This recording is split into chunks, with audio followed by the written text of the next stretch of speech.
Over time, as the remote transmitters age and batteries are replaced, the contact tabs can wear out and become loose, eventually falling out altogether. This can be witnessed by the tabs being out of place, much like this. When this happens, power is not properly transferred from the batteries to power the remote.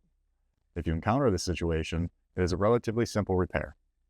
First, we want to have access to our battery compartment and the 4 screws holding the compartment to the remote. Using a Phillips head screwdriver, we're going to remove the 4 screws.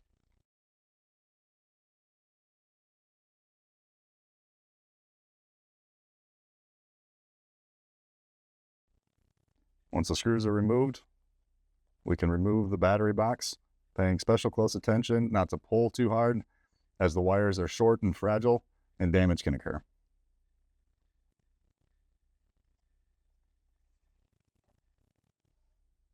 Once we have this loose, we're going to acquire a battery connection.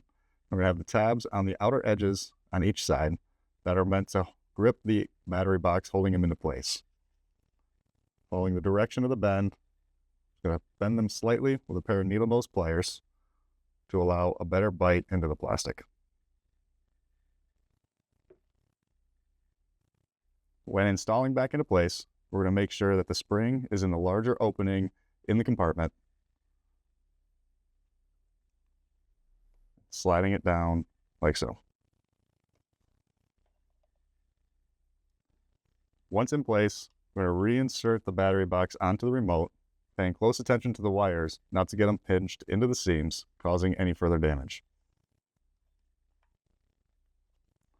Once into place, we're going to reinsert our 4 screws.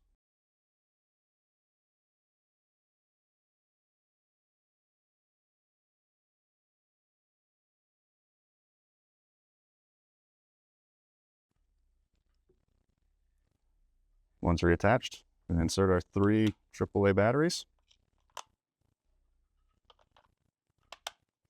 our cover, test operation.